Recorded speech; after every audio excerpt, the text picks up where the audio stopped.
Hey everyone, this is Dr. Coach K coming to you live on all the social platforms, Facebook, Meta, TikTok, LinkedIn, Twitter, and YouTube. If I forgot any of them, please forgive me, even Instagram. And those that don't know who I am, I'm Dr. Coach K. I am a social influencer. I'm a scientist. I'm a virtual professor. I have also opportunities to be a life coach, to be a spiritual coach, to help people build their companies as a business developer. I am a music recording artist and engineer, as well as trainer, personal trainer, and I also do instruction to help people along their journey as a motivational speaker. If you want some of my services, please give me a call or a text, and you can reach me at 503-479-5493. So today we're going to continue on the Game Changers Championship. We are definitely going to do this curriculum. What it is, it's a orientation, a curriculum to the major curriculum. It's the minor curriculum. We delved into the Martin Luther King Jr.'s Strength to Love. We did that. Was a 1-year curriculum. We finished that, and now we're doing a 4-year curriculum with the textbook, Poor Get Prison, Rich Get Richer, and we are supplementary textbooks of the Prosperous Soul with the toolkit of using coaching skills to coach people and evoking excellence in others. So these 3 textbooks we've been working through. We've done our first year. This is our second year in the curriculum, and we have 2 more years after this year to complete it. We are working through each textbook. So today, let's begin. We like to go into the throne room and pray to set the stage for the session, the coaching session, the lecture today, and then we'll delve into what the authors had to say in their research, their scholarship, and then I give you my insight, my revelations, and then we'll do some spiritual guidance work, and then we'll close up. So that is what the itinerary is for this session. And if you like what this is about, follow, share, or just sit back and let the opportunity arise in your soul and marinate. So let's begin. So today we're going to start with the rich get richer and the poor gets prison, the ideology class in criminal justice system, Jeffrey Raymond and Paul Layton. And we are on page 41. We are working through this book. We have, I think it was 4 chapters. We're still on the first chapter, but we're coming to a close. The first chapter ends on page 64, and we're on page 41. And what we do is just take bits by bit and talk about it. Okay? So now we're on paragraph 3, and we're going to just begin. The last time we talked, just a real quick recap, we were talking about the different factors that the scholars believe that creates the escalation of crime. The first one was the escalation of drug abuse. And then we're delving into what it means to interact with a society that is not drug free, and how is that complicating the matters of the prison complex and the mass incarceration with the influence of drugs in the system, and how that impacts a person's conscious decision making and how they make decisions and how that interferes with that. So let's begin. We're on the Bureau of Justice Statistics reports that in 2004, roughly 1 of every 6 prisoners, 17% of state inmates, 18% of federal inmates, said that they had committed their current offense in order to get money for drugs. Okay, with jail inmates, around a quarter of property and drug offenders said that they committed their offense to get money for drugs, compared to under a tenth of violent and public order offenders. Because heroin doesn't produce crime through its pharmaceutical effects, this one is a pharmacological effects. And because it is so costly, only because it's illegal, it is not the disease of heroin addiction, but its cure that leads to property crime. It is our steadfast refusal to provide heroin through legal sources that, for a significant number of the hundreds of thousands of heroin addicts in the United States, translates a physical need for a drug into a physical need to steal billions of dollars worth of property per year. Against this conclusion, it is sometimes countered that studies show that a large proportion of criminal heroin addicts were criminals before they were addicts. But Anglin and Speckhart state that while involvement in property crime activities generally precedes the addiction career, after addiction occurs, the highly elevated property crime levels demonstrated by addicts appear to be regulated by similarly high narcotics use levels.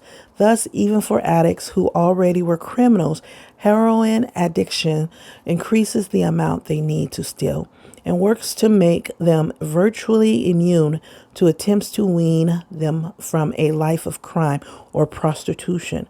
Consequently, even if all heroin addicts were criminals before they were addicts, the illegality of heroin would still be a source of crime because of the increased pressure it places on the addict to steal a lot and to steal often. Much the same reasoning applies to other illegal addictive drugs. Okay, so we're going to flip to the next page. I'm going to do a little bit to set the stage. And then it says, finally, much of the violence associated with drugs falls under Goldstein, third category, systematic crime. We have already seen the link between the crack trade and the murder epidemic of the late 1980s and early 1990s. The large quantities of cash generated by drug dealers and the relatively low salaries of police officers now create temptations for corruption. A New York Times report during the height of the crack cocaine's popularity noted that researchers say there are now more than 100 cases each year in the state and federal courts in which law enforcement officials are charged or implicated in drug corruption. So that sets the scene for now. We're going to stop there and start discussing the actual the definition and work on the vocabulary of the problem, the conflict. Okay, right there we have clearly seen that the drug abuse and the corruption. Let me see here. Law enforcement are charged. Here it is. In which law enforcement are charged or implicated in drug corruption. So they're basically saying that they're trying to blame that the police officers are not getting paid enough, so they have to find ways to make a living. So they go to the drug dealing side to make up for the money, because apparently they made it clear that being a drug dealer makes more money than it is to be a police officer. And so you have drug corruption in the system, systematic crime. So we are now looking at officers that is not paid enough go into the drug industry to make the living, to live the life they want. Now, they call that systematic crime, But if we really identify systems of oppression in the lens of constructivism, in the liberal arts of the discipline of interdisciplinary for gender studies or systematic studies through oppression, right? You see that it's not the corruption that is the problem. If you look and identify the living standards is the problem. The living standards is the definition we're going to say is the conflict. Right now, you see that you have three different variables, factors here. You have the drug dealers, the living conditions of the drug dealers, right? Then you have the actual drug users and the living conditions of the drug users. And then you have the law enforcers and the living conditions of the law enforcers. They are all three without quality of life. The quality of life is the root of the system. What is quality of life? We were talking about the vision of the American dream, where it says, oh, we want you to be prosperous. We want you to be happy. The pursuit to happiness, the pursuit to security and safety, the pursuit to living your life out as self-determined, to produce what you want to produce and live accordingly, right? But we see the complications and the intersections of this, that conflict arises because the system is not what you call it, error proof. There's so many defects and dysfunctional parts of this system that creates the conflict. The conflict starts with labor laws. Labor is what ties to the living standards, the living standards and the living conditions, the way we interact with the planet, the living conditions of our environment. We have poor quality living conditions in the United States based on the sexism, racism, and classism. We have intentionally created an environment that is not excellent, right? There's a difference between an environment that is producing excellent resources, excellent living conditions, excellent clean air, clean water, clean food, and clean lifestyle, right? What does that cleanliness mean? It means the health, fitness, and wellness of its highest potential. We do not have that living standard as a systematic process for living conditions in the United States of America. Therefore, because that is not a basic human right, it is not universal and is not equitable, or equality is not given through the living conditions, we have this definition of conflict through the drug dealing, through the drug user, through the law enforcement, because they're all seeking what? Better living conditions. The ideology that people have to do these things to create a better living condition. The drug dealer is stealing and dealing drugs, or dealing drugs to do what? For better living condition. 90% or higher are dealing drugs because they want what? A better living condition. They want profits from their wages. They want better living conditions. The drug user want a better living condition. People that do drugs don't do drugs to harm themselves. They do drugs to escape the poor quality living conditions, or whatever the poor quality is, whether poor quality health, poor quality fitness, poor quality wellness, mental health, emotional health is poor quality spiritual health. Their escapism is creating a better living condition in a fictitious world of their imagination by feeling high, which is the adrenaline rush, which is the increase of endorphins, right? So that they can produce better living conditions in a what we would say in the 21st century virtual reality world, right? Alter world, right? Same with the law enforcement. Their conclusion is the same. They have in their environment poor quality living condition. They work 16 hours.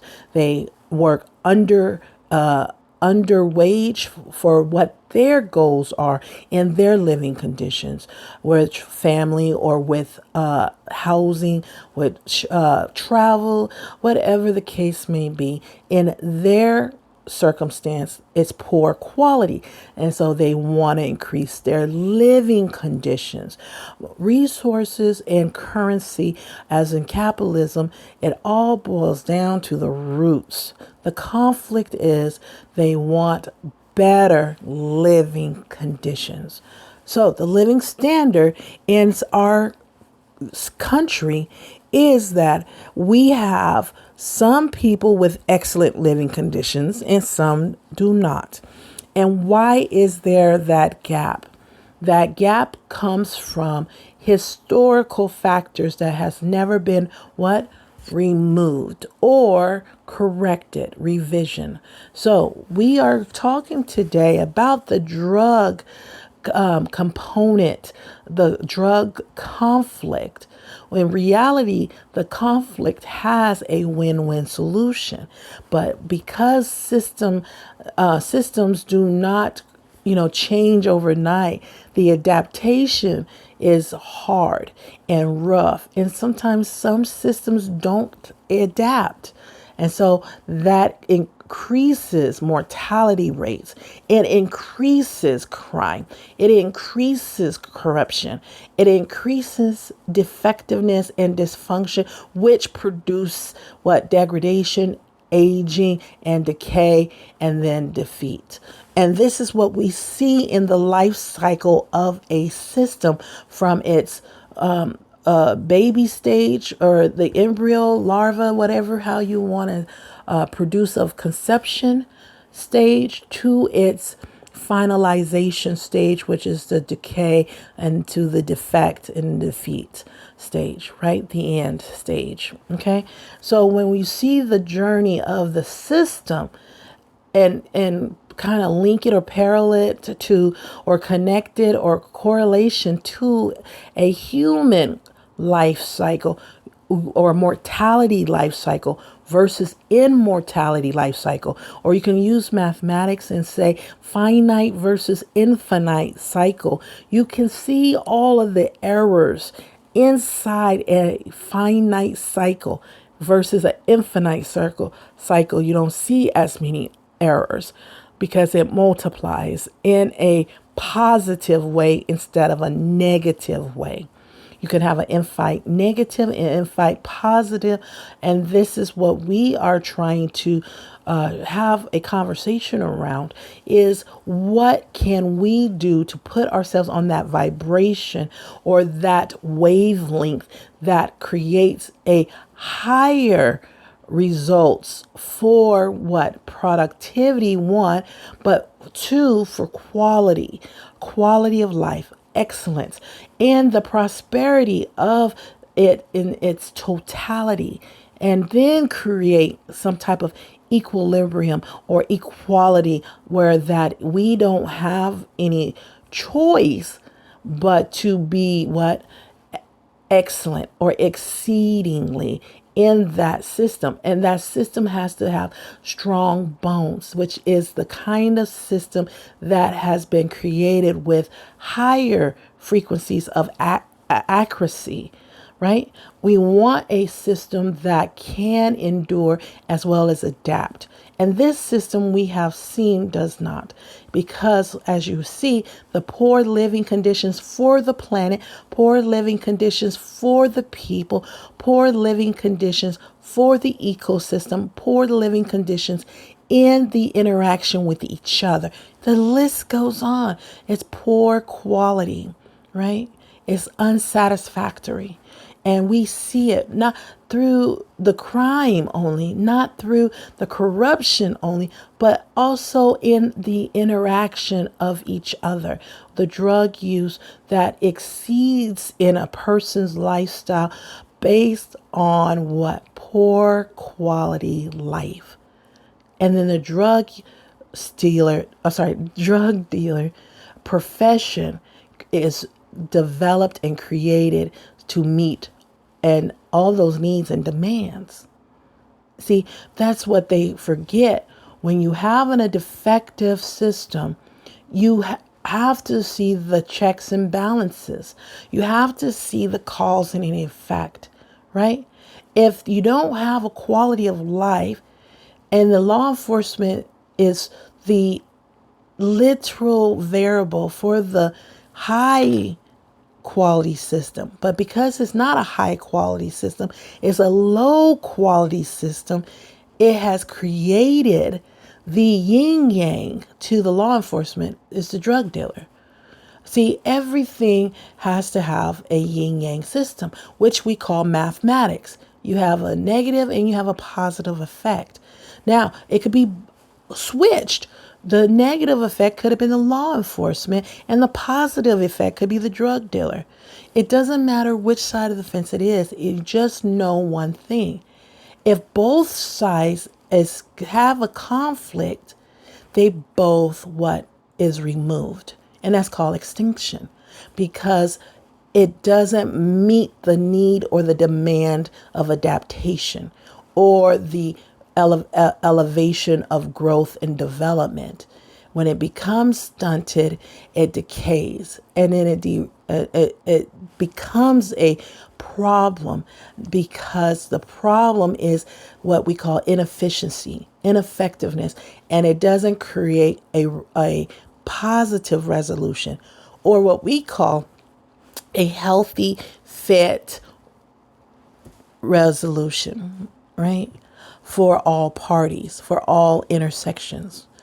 And this is what we call social mathematics, or what we call socialization that is evolved or elevated. Okay? We want to understand this, because if we don't get our mind wrapped around this ideology of the past, the present, and the future, we will not be able to adapt to the circumstances so that we can rise above the ashes, right? We have to learn how to adapt. If we don't learn how to adapt in all systems, in all situations and circumstances, we will not be able to move through the timeline with our family, our friends, and this planet, okay, and the environment around us. So how do we find the balance? How do we keep up with time?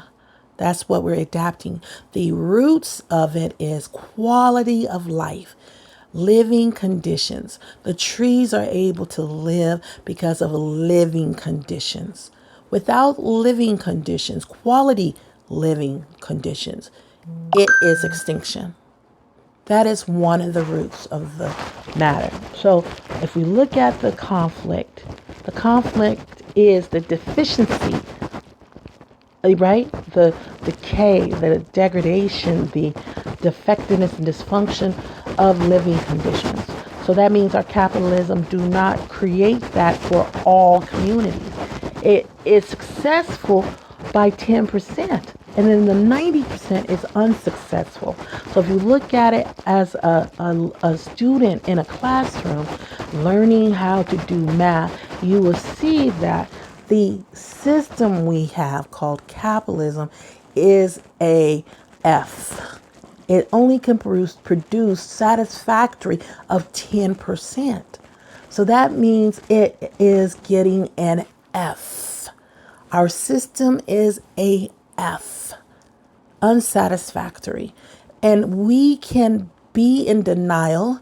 We can be ignorant and ignore this rating because we don't want to let go of a system that we are accustomed to.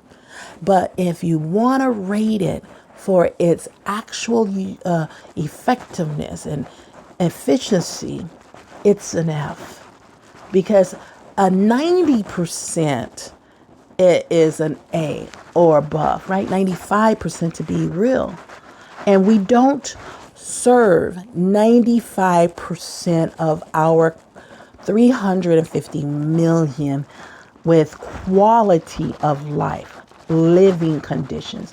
So therefore, the system that is the bones of the culture is what? A defect. It is a rotten, unhealthy system.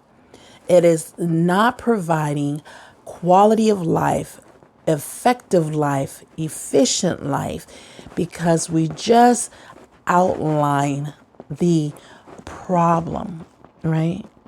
We know a system by its what? Effectiveness of interaction with people, interaction with the planet.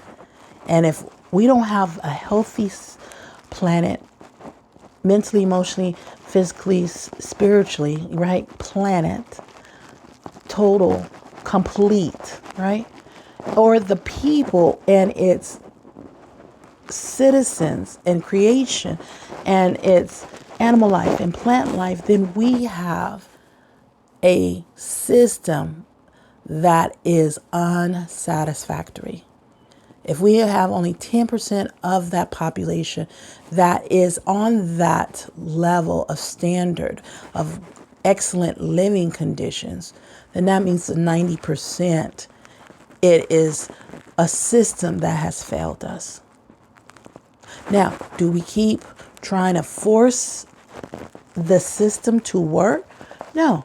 You have to revisit like a math problem and look at it, show your work so you can see where you went wrong, right? And correct it. Or you can create a new system, make the corrections so the system is what? Higher in its frequency because of its accuracy, right?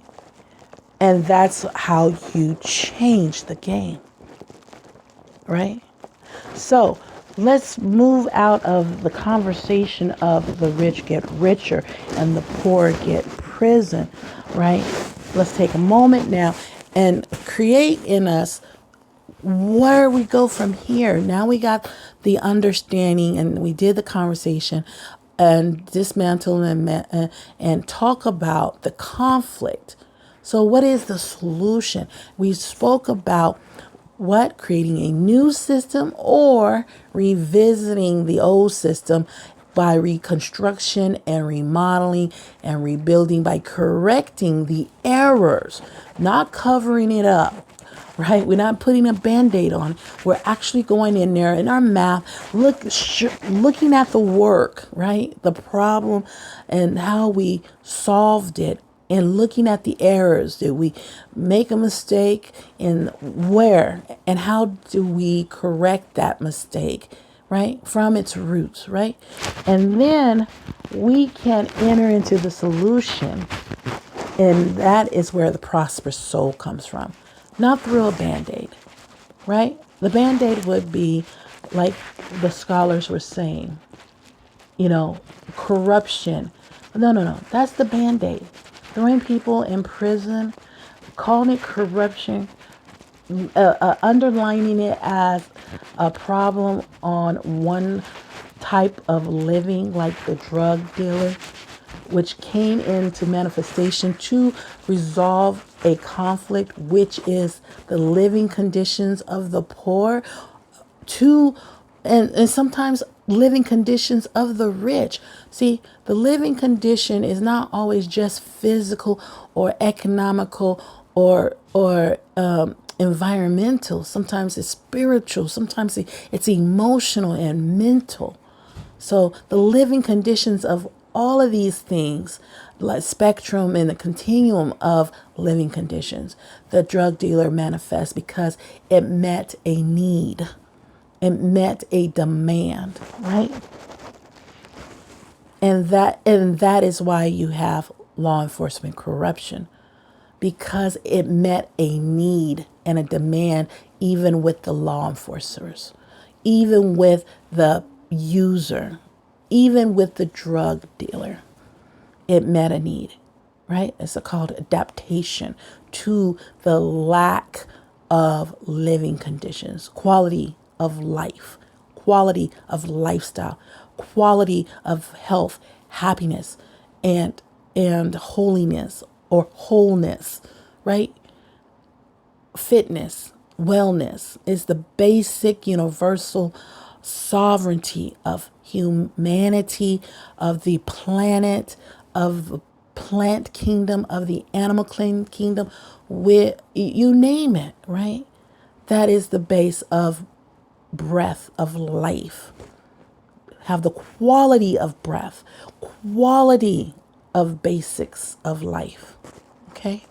And then everything else is built on top of that. So let's go ahead and delve into the prosperous soul.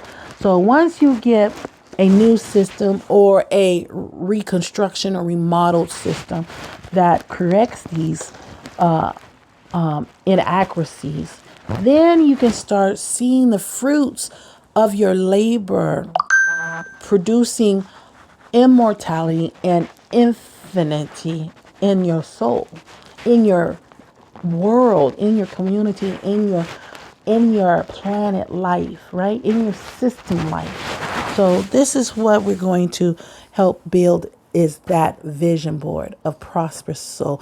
What signs can you see when you've corrected something? You should see these signs after, these fruits after, right?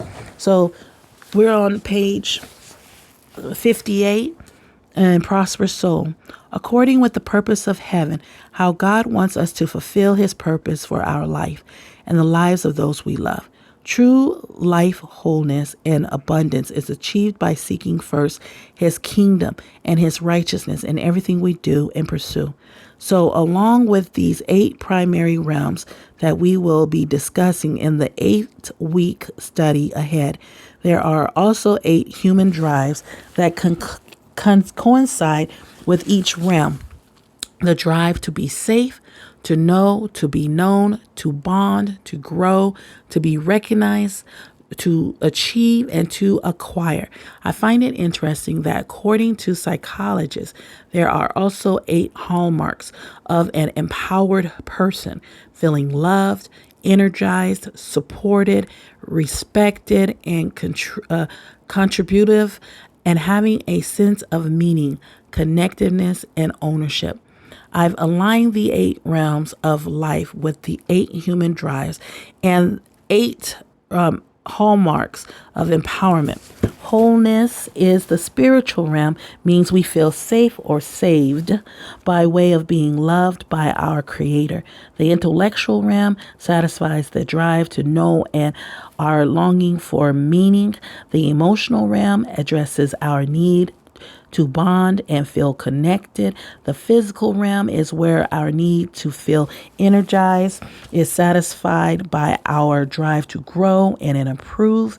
The relational realm is where our drive to be known satisfies our need to feel supported. The social realm addresses our need to feel respected and our drive to be recognized. The vocational realm satisfies our drive to achieve and to feel contributive, and the financial realm satisfies our drive to acquire and feel a sense of ownership. Thus, our 40-day study in part 2 is built around the 8 realms of life, the 8 human drives, the 8 hallmarks of empowerment. In each of the 8 weeks, we will look at one of these realms and the 5 practices crucial to prosper in each. By exercising these practices, you will prosper your soul, thinking new thoughts, leveraging core drives, tapping into new motivations, and making better choices as a result. As the soul goes, so goes your life. And that is when we begin to fully realize God's will in every area. Prosperity point. God doesn't want us to live a life of balance between all the realms of life. He wants us to live fully in each and prosper. It's about wholeness, integrating the fragments of all the different people we imagine ourselves to be into one kingdom minded whole. The only way we can do that is to live by His strength, relying on His grace for every word. We do it by being fully present in each moment. We must look at each realm and make sure we have a picture of what God wants for us, what goals He wants to see achieved in each, and what is means to make each area prosperous. Prosperity thoughts. Your soul knows the geography of your destiny. Your soul alone has the map of your future. Therefore, you can trust this indirect, oblique side of yourself. If you do, it will take you where you need to go. But more important, it will teach you a kindness of rhythm in your journey. John O'Donohue. Anam Carrier, A Book of Celtic Wisdom. So this is The Prosperous Soul by Cindy Trimm. So what we have here is the 8 realms of life. And what we're hoping to get out of this conversation is, once you define the conflict, you need the way, the journey, the process, the steps, the action plan on how to resolve that conflict, right? Or it becomes unresolvable, right? So this is the solution, is becoming a carpenter of your life, right? A surgeon of your life to correct it. We don't want to cut into our soul, so we want to build the like Cindy Trimm says, the 8 realms into our soul. Okay? So the 8 fruits that you should be getting out of your tree of your soul, and that's how you know your soul is complete, is you produce fruit. Like when you see a tree, you know when it's a sapling, as a baby, it don't produce fruit. It produce fruit when it's completely mature and established in its rooting system, strong enough to produce fruit, and then it produces fruit, which is its heirs, right? Symbolically, right? We are talking about symbolism. So now the 8 realms, you can produce 8 realms. Now you are a established soul that is complete in its potential, physical, like I said, mental, emotional, right? And spiritually, socially. And we add the financial, economically, because you have to be a performance. You have to be a producer. You have to have ownership. You have to have sovereignty. These are the things that every single entity on this planet should have in order to be a guardian of the planet, to help stewardship the planet, right? We come together as a whole. So Cindy has created this map and this nice, what we call solution action plan on how to not just come and go as you please, right? That's the freedom. But how to become a stewardship, how to become an owner, a sovereignty, a sovereign nation, how to be a nation builder in yourself first, and then in others, and then in the planet as a corporation, right? A corporate. This is where you take local, and then you go to regional, and then you go to national, and then go global. This is the steps to do that within yourself. So you can't do it as a Band-Aid where you cover it, all the mistakes, right? Not doing the work. You have to do your homework, your work, so you can produce 95% or better, right? Of excellence, satisfactory work. So you can be adaptable. So you can transform into your highest self. And that highest self can produce everything you need and also adapt to the timeline. Therefore, your life cycle will transform into what we call the highest frequency and vibration to move through life in excellence, in standards of quality of life, quality of living conditions, not just for yourself, but those around you and for the earth. This is what we call undefeated life, game changer championship, right? And that's the goal. And this is how we're doing it, is learning these things, practice good technique so that we can show up and perform, show out and win and get victory and prevail. And that in conclusion will make us undefeated, unstoppable, untouchable champions for what? A game changer life. So let's conclude. What is our toolbox? What is it going to take to manifest that? Now that we have an action plan, a vision board, a game plan, right?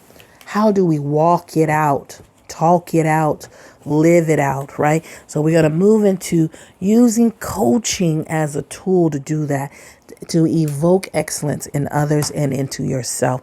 And we've been talking about how to produce that life. And we're on page 43, and we're going to start with mutual respect. That is the category, okay? Mutual respect. We had talked about trust issues in the past chapter. So now we're on mutual respect. Like trust, many people say that respect has to be earned, but they never quite tell you what actions a person is required to take in order to earn this respect. It's probably as true that in most people's thinking, respect is not very distinct from agreeing with or liking. For example, when people say, I respect her opinion, what are they really saying? That they agree with it? That they like it? Or what do people mean when they say, I respect him? The essence of respect is accepting a person for what they are and what they present themselves to be. Respect exists in a range from mild acceptance to total admiration. On the acceptance end of the spectrum, we decide that the values and the behavior of someone are within the wide range of what we find to be tolerable.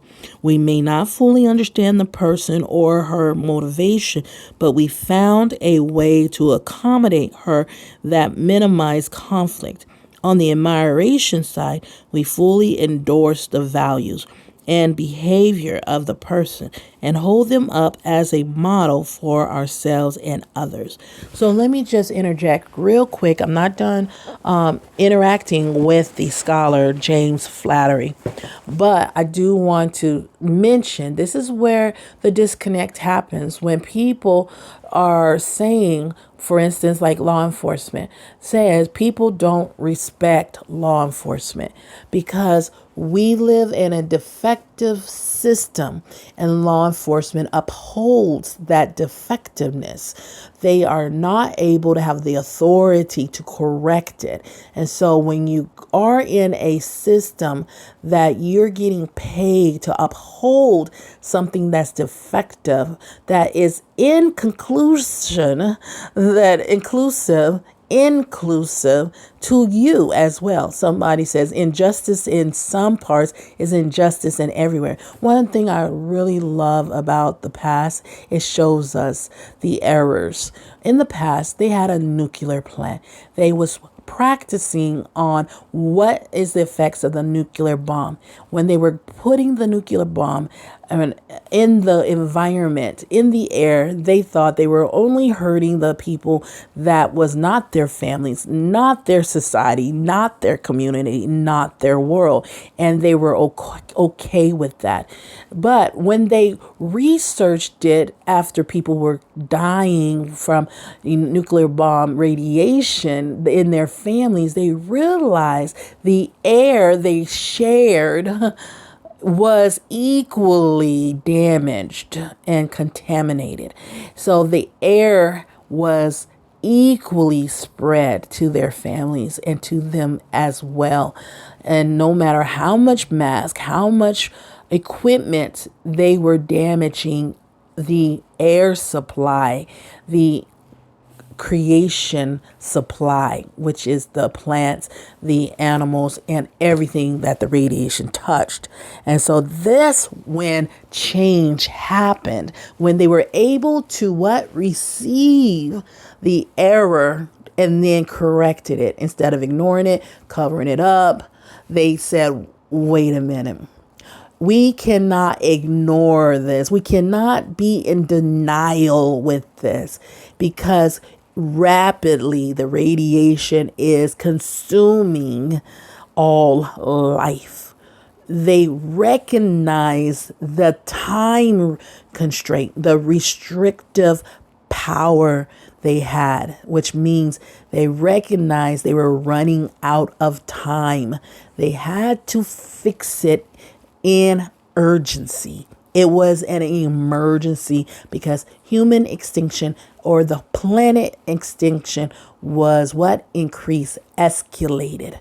This is why people are saying, when they talk about social issues, as we talk about hot seat topics, they have an urgency behind it, because people that are damaging and contaminating the environment, the relationships, they're breaking trust, they're breaking respect, because they're upholding practices, principles, ideas that are damaging, that are defective, right? So you lose respect because they're in denial, they're in ignorance, or ignoring the urgency of the defect of the thing they're upholding. So this is where you have the complication of overt and covert situations. The radiation was gas? It was unseen. So it became a covert situation. The overt, which was the obvious, they knew something was deadly about it, but it was okay to use the deadliness because it wasn't involving them. They felt they was not impacted by the radiation until a insightful mathematical genius that was accurate, that really isolated the situation to see that they were incorrect. They had to convince, persuade, influence these folks to say, hey, you are incorrect. Wake up before it's too late. And this is what happened. It was too late, and they were impacted. Their families, their environment, because the air. That's why they halt and seize the experimentation, because they realized they were killing their families, even themselves, with the radiation they thought was only killing a separate group that they didn't care about. See, this is what people were trying to identify when they talk about racism, sexism, and classism. It may not affect you in your obvious realism. You may not be able to sense it, see it, smell it, touch it, feel it, but it's still present. It's in a gas form. It's in a different form that you cannot perceive, but it's still contamination. It's still present. You're still impacted by it. In a living condition that is not up to standard, this is what it means when you say drug access is not only affecting the user and the drug dealer, but also the law enforcer. Because the unseen variables, the covert variables, is the living conditions of the system that creates poor quality, that will increase the opportunity for the law enforcement to find a different way to resolve that conflict, which is to become a drug dealer or to have corruption. to meet the need and the demand of increased living conditions, right? So if you follow that, you will recognize that respect means it's nothing personal. It's the interaction, the connection you have with what you're upholding, right? That people are saying they respect and trust. If you have a decision you make and you're upholding to do something that affects someone directly and it affects you indirectly, unknown and unseen, then you cannot respect yourself because you decided to sacrifice yourself to uphold something based on support or admiration of someone or any component. There's so much elements to the mathematical formula of the social interaction, right? It's not just arithmetic. It's not rocket science either, but it may be calculus. It may be algorithms in your own perception, unseen and seen. So when you talk about respect, you're talking about unseen and seen probabilities and variables and factors and intersections and deviations that maybe that's been overlooked, hindsight, or short-sighted. Okay. So let's go ahead and finish this up and then we'll work on the last session. So when I hear people say that they do not respect anyone, my guess is that they are saying that there is no one that they admire in all aspects of life. Very few people hold up to this high standard for respect, especially in these days when the private lives of public figures are put under the close scrutiny of the media. In coaching people, it's not necessary that you maintain this high-end standard of respect. What is required is that we respect clients in the domain of activity in which we will be coaching them and within the day-to-day relationship that we personally have with them. It may be the case, for example, that we do not respect a client's political views or how she spends her money or her time. This doesn't mean that we can't coach her in an area of life that doesn't include these topics. Like trust, respect is not an accountant's printout of deposits someone has made into our private bank or acceptable behavior. When we are attempting to decide whether we respect someone or not, we can reflect on their past behavior and make up our mind whether we find it at least tolerable for us. If we don't, then it is the case that we don't respect them and they are not a candidate for our coaching. In such an instance, it's sometimes possible to speak with a potential client to find out more about what he or she was up to in the circumstances that we have been assessing. Such an investigation sometimes sheds a different light on what happened so that we can find a way to tolerate it. Okay, so what does this mean? And then this is what we're going to summarize it for this session. We are saying respect is a tool to use to build the solution of the action plan of a prosperous soul, just like trust. We had talked about what is trust, what is respect. What is trust is not saying that we agree. Trust is, they say you have to earn it. Earn it doesn't mean you have to worship someone. You know, you're only supposed to worship your creator, right? The one that's there with you 24/7, all from the beginning to the end, if there's an end, right? This is more of trust of basic needs. You trust that all living organisms, right, are on the court. That's what you trust, right? You trust if you played sports or you've done anything in life that you had to show up and perform, whether on a team or not on a team, you trust that the scene, the set up the stage of this scene, you trust those that are there is there for a reason, right? You trust. The element of trust is powerful. That's a tool. It doesn't mean be in denying or naive or gullible or not doing your homework, right? It doesn't mean to be underprivileged. It doesn't mean being overly privileged. It means you have cards on the table. You trust the cards on the table to do what it's supposed to do, whatever that is, right? That person comes with their own agenda. You trust what they're going to do for their own agenda. The baseline of trust is powerful. And in order to use that tool, trust, it gives you a leverage, right? Without it, you don't have a leverage. Okay? It's a solution. It's a universal law solution. What does that mean? When you do infinite math, you know there's certain numbers that can be infinite. They go on and on, right? Like 6.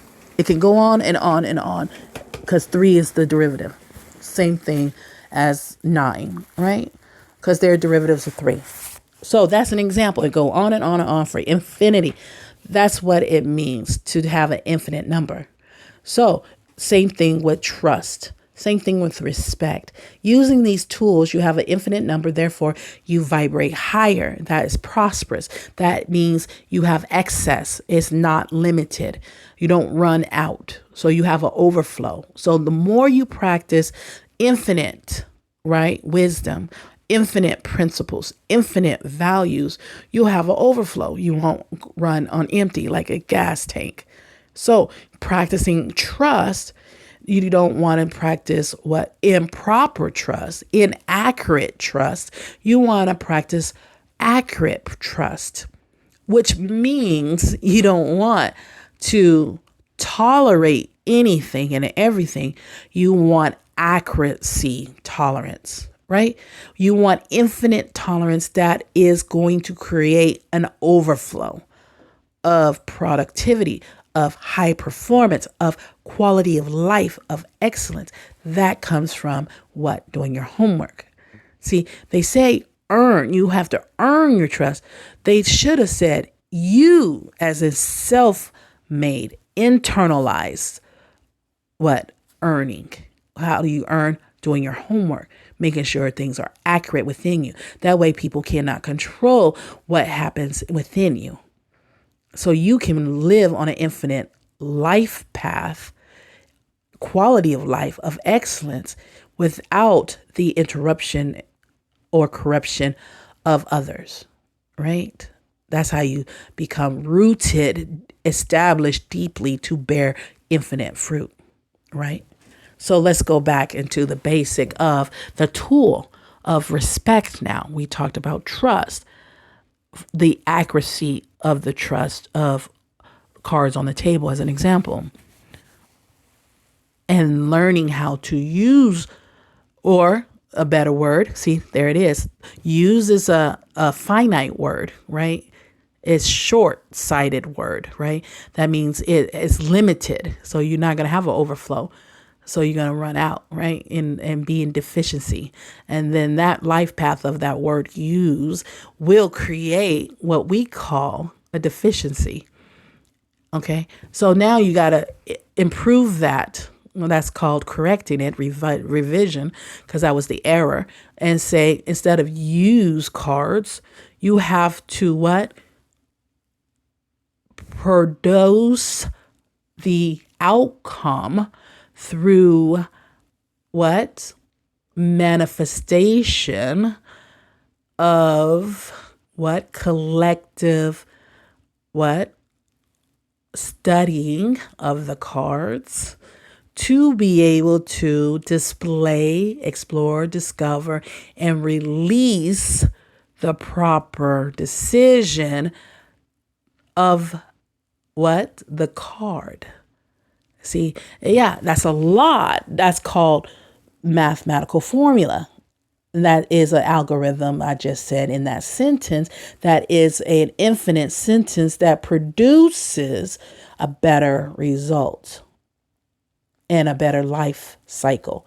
Because now my brain is shifting. My physical body, emotional body is shifting to its highest level, fitness and wellness and health. And then it becomes a production of happiness, right? And prosperity from that conversation versus where I say I use these cards.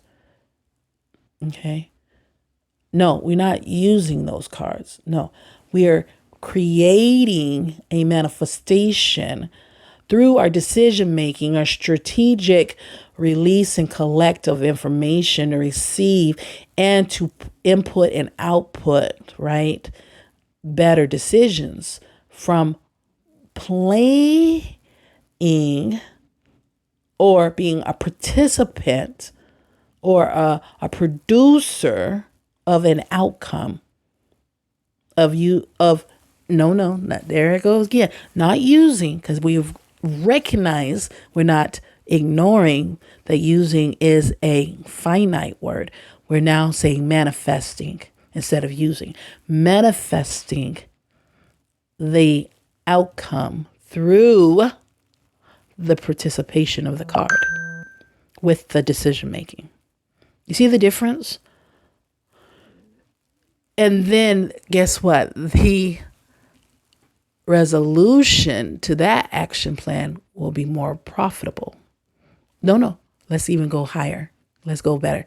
Infinite profitability instead of finite profitability.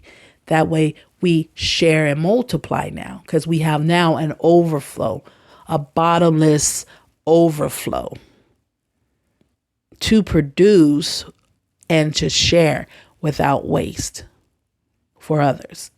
And therefore, our planet can produce on that vibration with us because we have impacted it positively.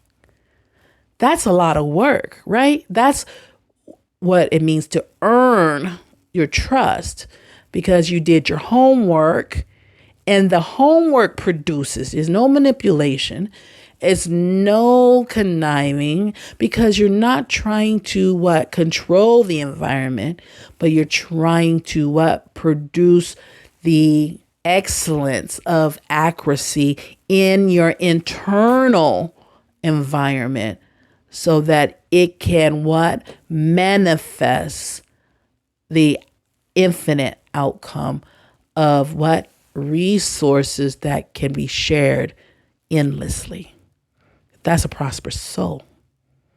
And the tools of coaching, of the toolbox of trust and respect, is a powerhouse, infinite tool to use. And that's shifting the paradigm of your belief system and your value system and your principle system and your ideology system, because now you have someone that is internalizing trust and respect instead of deficiently that say, no, we're not using the tools of trust and respect. So now you have greater is he that's in the world than he that is in the world. Greater is in he that is, that's living in you. That is the trust and respect principles, values, and tools than the one that doesn't practice trust and respect.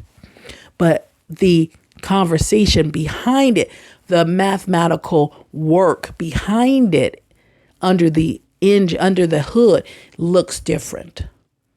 And that's the reasons, the intent, the journey to the trust, to the respect. Some people can blindly just trust and respect. But there's some people that's done the work, done the study, and was approved because the work is accurate and therefore manifests because the trust is built on solid ground. And that's not on the person, but on the the actual dynamics of the situation. Right? And that's called revelation. That's called epiphany. That's called the mathematical process of infinite reality, realism.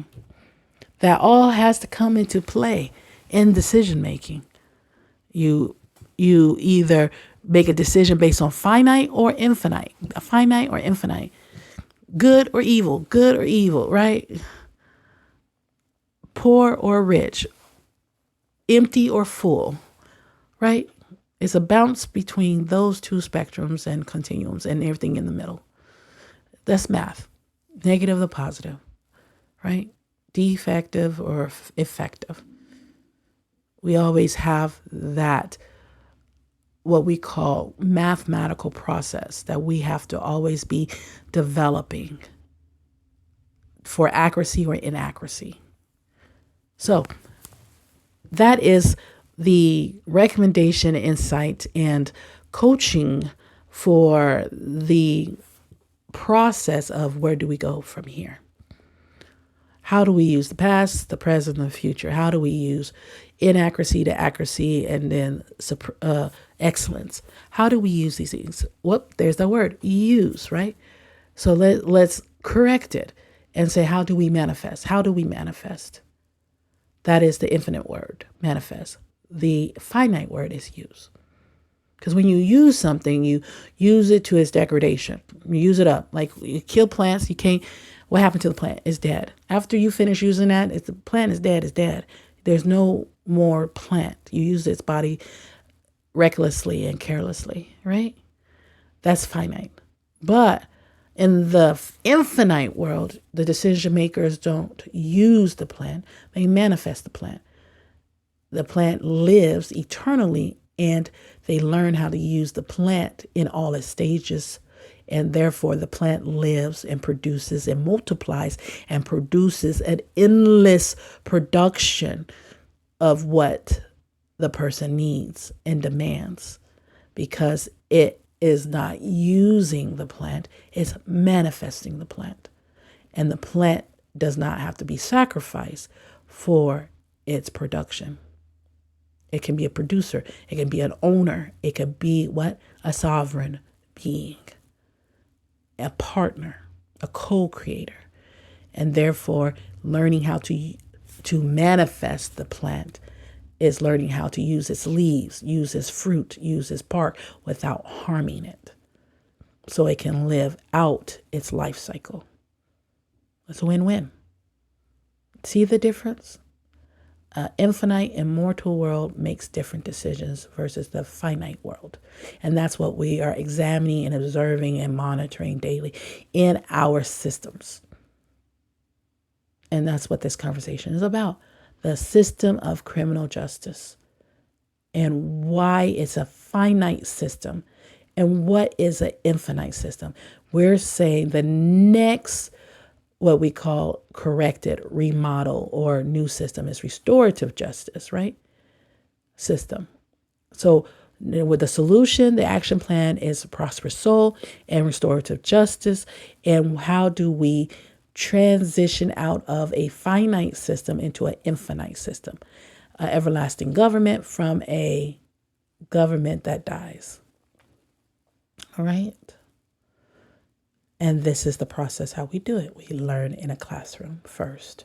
Then we practice it in a coaching athleticism side, right? In a lab. We practice on the court. And then we perfect it. And then we become champions. And then we live in it for eternity. This is Dr. Coach K signing off. Thank you for listening. May you be blessed. May you be prosperous. May you be excellent in all that you do for those in your community, in your tribe, in your family, and in your world. Until next time, one love, much love, all love. Peace and blessings.